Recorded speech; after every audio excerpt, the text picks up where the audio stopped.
Friends, welcome to life study point. आज हम बात करने वाले हैं सुपरदारी एप्लीकेशन के बारे में। जो क्या होता है कि जो यंग एडवोकेट्स होते हैं वो समझ नहीं पाते कोर्ट की प्रोसीजर को कि कैसे क्या एप्लीकेशन फिल करनी है, कैसे क्या कोर्ट में जितने भी मामले आते हैं उनको कैसे आपको एप्लीकेशन में लिखना होता है, साथ ही में कोर्ट में कैसे पेश करना होता है। तो आज हम उसी के बारे में बात करेंगे। तो इस चीज से आप पूरा महीने का बहुत अच्छा कमा सकते हैं, 1 लाख रुपए से भी ज्यादा कमा सकते हैं। और ये सबसे अगर हम इसकी बात करें तो सबसे इजी वे में हम इसको समझ भी सकते हैं और सबसे ज्यादा केसेस किसी ही चीज के आते हैं। ठीक है, तो आज हम उसी चीज के बारे में बात करेंगे। आपको कैसे एप्लीकेशन फिल करनी है, क्या प्रोसेस रहते हैं, क्या डॉक्यूमेंट रिक्वायर्ड रहते हैं। तो आप वीडियो के लास्ट तक बने रहे, वीडियो को लाइक और शेयर भी करें, चैनल को सब्सक्राइब भी करें, साथ ही बेल आइकन पर भी प्रेस करें जिससे आगे आने वाली ऐसी ही वीडियो की आपको आगे भी अपडेट्स मिलती रहे। और साथ ही अगर अभी तक आपने हमारा टेलीग्राम ग्रुप ज्वाइन नहीं किया है तो वो भी ज्वाइन कर लीजिए। आगे आने वाली वीडियोस, लीगल अपडेट्स और जो भी आपका करंट अफेयर्स है, तो वहां सारी जितनी भी चीजें होती हैं आपकी वो प्रोवाइड करवाई जाती हैं। तो आप वो भी ज्वाइन कर लीजिए, लिंक आपको डिस्क्रिप्शन बॉक्स में मिल जाएगा। और साथ ही आपको जैसे एप्लीकेशन का फॉर्मेट है वो भी वहां पे आपको मिल जाएगा। तो चलिए अभी हम बात करते हैं कैसे आप इसको फिल करेंगे, कैसे एडवोकेट को इसकी प्रोसीजर करनी चाहिए, क्योंकि यंग एडवोकेट्स में बहुत ज्यादा समस्या आती है कि उनको आज हम जिस एप्लीकेशन के बारे में बात कर रहे हैं वो है आपकी application for releasing vehicle on सुपरदारी टू द एप्लीकेंट। ठीक है, ये आपका पूरा इसका नाम है। ठीक है, अब आप बोलेंगे कि सुपरदारी एप्लीकेशन क्या होती है, रिलीजिंग व्हीकल क्या है, हम समझ नहीं पा रहे। अब पूरी चीज स्टेप बाय स्टेप समझेंगे। देखिए क्या होता है जब हमारा कोई भी व्हीकल है, ठीक है, चाहे गाड़ी हो चाहे बाइक हो, कोई भी व्हीकल है, अगर उसको पुलिस उठा के ले जाती है कि ये आपका लाइसेंस नहीं है इसके लिए ले गई, या फिर आपने कुछ ऐसा काम किया जिससे वो व्हीकल उठा के आपका ले गई। ठीक है, तो क्या होता है कि जब वो वहां पे जाके कहाँ पे जमा कर देते हैं, उनका एक मालखाना होता है, मतलब एक स्टोर टाइप होता है, वो वहां पे जाके उनके सारे व्हीकल्स जमा हो जाते हैं, चाहे गाड़ी हो चाहे आपकी बाइक हो। मान लीजिए आपने बिना हेलमेट बाइक चला रही है या फिर आप बिना लाइसेंस बिना इंश्योरेंस गाड़ी चला रहे हैं, तो आपको क्या है कि पुलिस जैसे व्हीकल जब्त करेगी आपका, तो उसमें क्या है वो सीधा जाके मालखाने में जमा कर देती है। देखिए ये समझिए, police collects any vehicle for investigation and keep it मालखाना। अब इसका मीनिंग समझते हैं। जैसे ही पुलिस उसको उठाती है तो वो क्या करेगी, उस चीज के ऊपर इन्वेस्टिगेशन करेगी कि वो व्हीकल तो मालखाने में जमा हो गया, पर जो उसके पार्ट्स हैं, या फिर बहुत महंगी महंगी गाड़ियां भी पुलिस जमा कर लेती है, तो अगर उसका कोई पार्ट्स या फिर कोई नुकसान होगा तो किसका होगा, मालिक का होगा। ठीक है, पुलिस अगर उसको जमा भी कर रही है या फिर उसको कोई यूज हो गया या फिर उसको कोई चोरी हो गई, वहां से मान लो चोरी हो गई या फिर कुछ ऐसे पार्ट्स चोरी हो जाते हैं। ठीक है, अगर वो क्या होता है कि बहुत खुली जगह होती है वहां पे रख देते हैं पुलिस वाले, तो उनको क्या होता है फिर व्हीकल का तो बहुत ज्यादा नुकसान होता है, खड़ा खड़ा भी बहुत नुकसान हो जाता है। तो किसका होगा, मालिक का नुकसान होगा। तो मालिक क्या करेगा उस चीज के लिए, उसका प्रोसीजर है ये।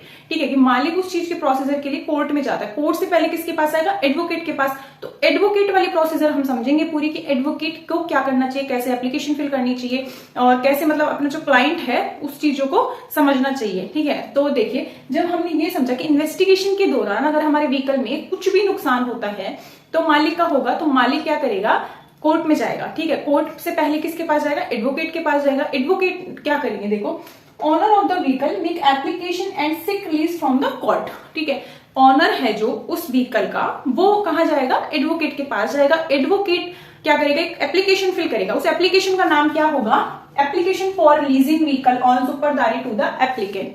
ठीक है, ये उसका एप्लीकेशन का नाम होगा। उस एप्लीकेशन को कैसे क्या फिल करना है पहले हम इन चीजों को समझेंगे। देखिए जब ओनर अपने व्हीकल की रिलीजिंग के लिए एप्लीकेशन के जरिए, कौन सी एप्लीकेशन, इस एप्लीकेशन के जरिए कोर्ट के पास जाता है, तो कोर्ट से पहले यहाँ पे एडवोकेट है जो आपका, उसके पास जाएगा।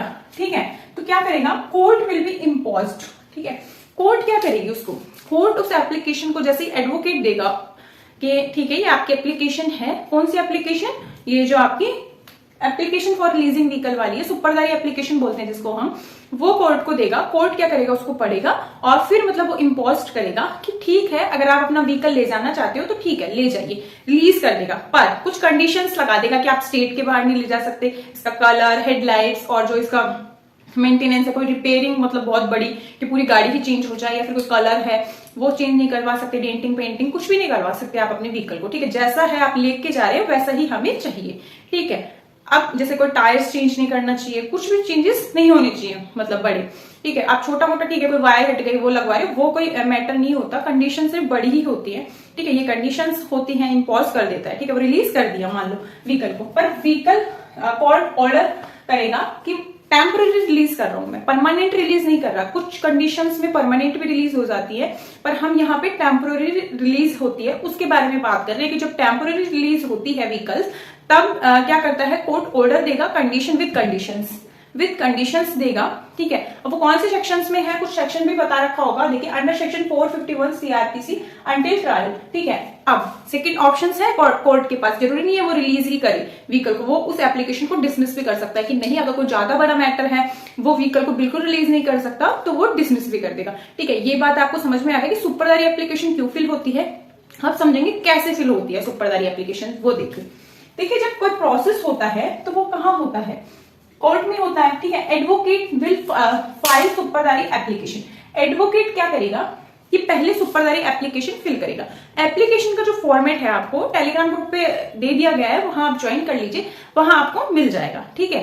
अब हम समझेंगे कि जब एप्लीकेशन फिल करेगा सुपरदारी एप्लीकेशन एडवोकेट, उससे पहले उसको क्या क्या डॉक्यूमेंट की रिक्वायर्ड होगी, ठीक है, तभी प्रोसेस समझे। क्योंकि पहले हमें क्या बोलते हैं कि सामग्री इकट्ठी कर लो, उसके बाद ही आप कुछ काम करो, ठीक है। पहले आपको एक वकालतनामा चाहिएगा एडवोकेट का खुद का, ठीक है। मान लो मैं किसी क्लाइंट का, अपने क्लाइंट का कोर्ट में जाके और सुपरदारी एप्लीकेशन फाइल करके वहां पे दे रही हूँ कोर्ट में, तो मुझे भी तो कुछ चाहिएगा, वकालतनामा, ठीक है। मेरा वकालतनामा होना चाहिए, ठीक है। साथ ही में जो मेरा क्लाइंट है, मतलब जिसका व्हीकल है, उसकी आईडी चाहिए, ठीक है। साथ ही में आपका क्या चाहिएगा, लाइसेंस चाहिएगा, और जितने भी उस व्हीकल से रिलेटेड जितने भी डॉक्यूमेंट हैं वो सारे आपको चाहिएंगे, ठीक है। तो ये सारे आपके डॉक्यूमेंट हैं।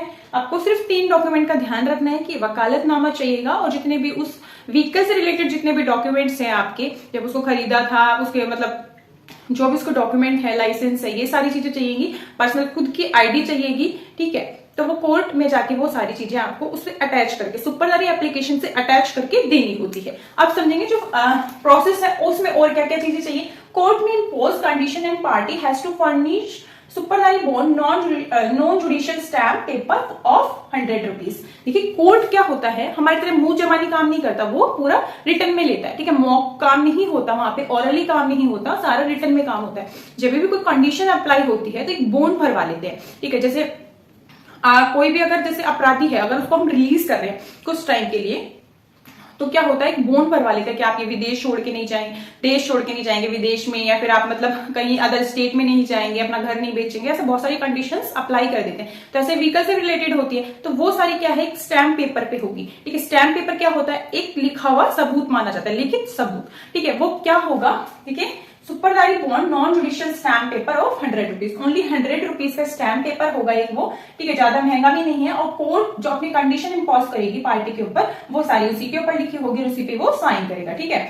ये बात दो हमने समझ ली प्रोसेस की, ठीक है। डॉक्यूमेंट भी समझ लिए, और जो इसका पूरा रिटर्न में एप्लीकेशन है जिसमें आपको सिर्फ पार्टी का नेम लिख के फिल करना है, वो आपको टेलीग्राम ग्रुप पे मिल जाएगी, ठीक है।